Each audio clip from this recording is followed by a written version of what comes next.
இன்றைக்கி நம்ம 2 நிமிஷத்தில் எப்படி பருப்பு பொடி பண்ணலான்னு பார்க்கலாம்.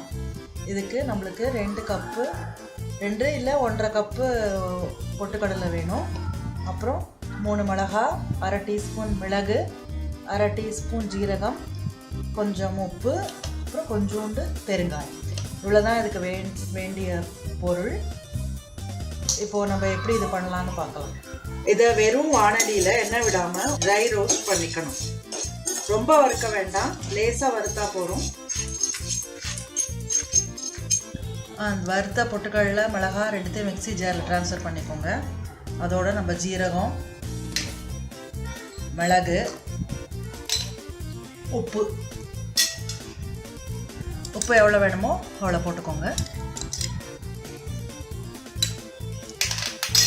கொஞ்சமாக பெருங்காயம் எல்லாத்தையும் போட்டு நல்லா மிக்சியில் நைஸாக அரைச்சிக்கோங்க. இப்படி நைஸாக நல்லா பொடி பண்ணிக்கோங்க. இது பொடி அவ்வளோதான், இந்த பொடி ரெடி ஆகிடுது. இப்போது இதை நல்லா ஒரு காஞ்சு டப்பா இல்லை ஏர்டைட் கண்டெய்னரில் நல்லா ஸ்டோர் பண்ணி வச்சுக்கோங்க. இதை சூடான சாதத்தில் நெய் விட்டு 2 ஸ்பூன் பசஞ்சு போட்டு சாப்பிட்லாம். நல்லா டேஸ்டியாக இருக்கும்.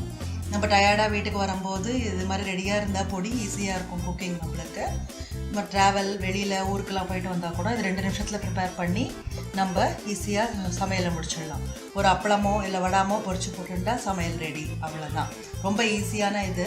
தட்டு வச்சுட்டு கூட நீங்கள் ரெடி பண்ணிடலாம் சீக்கிரமாக. இந்த ரெசிபி பண்ணி பார்த்து நீங்கள் ட்ரை பண்ணி பாருங்கள் வீட்டில். அப்புறம் உங்கள் ஃபீட்பேக் எங்களுக்கு மறக்காமல் அனுப்புங்க. மது ருச்சி எங்கள் சேனலுக்கு நீங்கள் சப்ஸ்கிரைப் பண்ணுங்கள். நன்றி.